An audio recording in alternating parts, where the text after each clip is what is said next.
बंद कमरा। एक छोटे से गांव में खेतों के किनारे एक पुराना घर खड़ा था।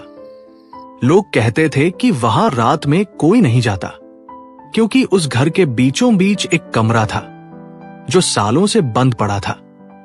बरगद के नीचे 3 दोस्त बैठे थे। रवि हंसते हुए बोला, तुम लोग तो बस डरपोक हो। अगर भूत होता तो दिन में क्यों नजर नहीं आता? मीरा घबराते हुए बोली, मेरी दादी कहती थी। उस घर के एक कमरे को खुद उसी परिवार ने बंद कर दिया था और तब से कोई उसे खोल नहीं पाया। अर्जुन आत्मविश्वास से बोला, तो आज रात हम उस दरवाजे को खोलेंगे और साबित करेंगे कि ये सब अंधविश्वास है। रात को वे तीनों उस पुराने घर में पहुंचे। दरवाजा चरमराया, धूल उड़ने लगी। लालटेन कांपती रोशनी दे रही थी। अंधेरे में बस एक ही दरवाजा चमक रहा था। उस पर जंग लगा ताला और मोटी जंजीर लटक रही थी। रवि ने जोश से कहा, देखा, बस एक ताला है, इसे तोड़ते हैं। अर्जुन ने ताला तोड़ा। दरवाजा धीरे धीरे खुला। ठंडी हवा का झोंका आया और लालटेन बुझ गई। मीरा डरते हुए बोली, रुको, अंदर मत जाना।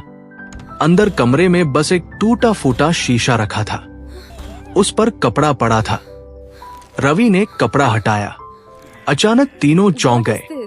शीशे में उनका ही अक्स था, लेकिन वो हिल नहीं रहा था।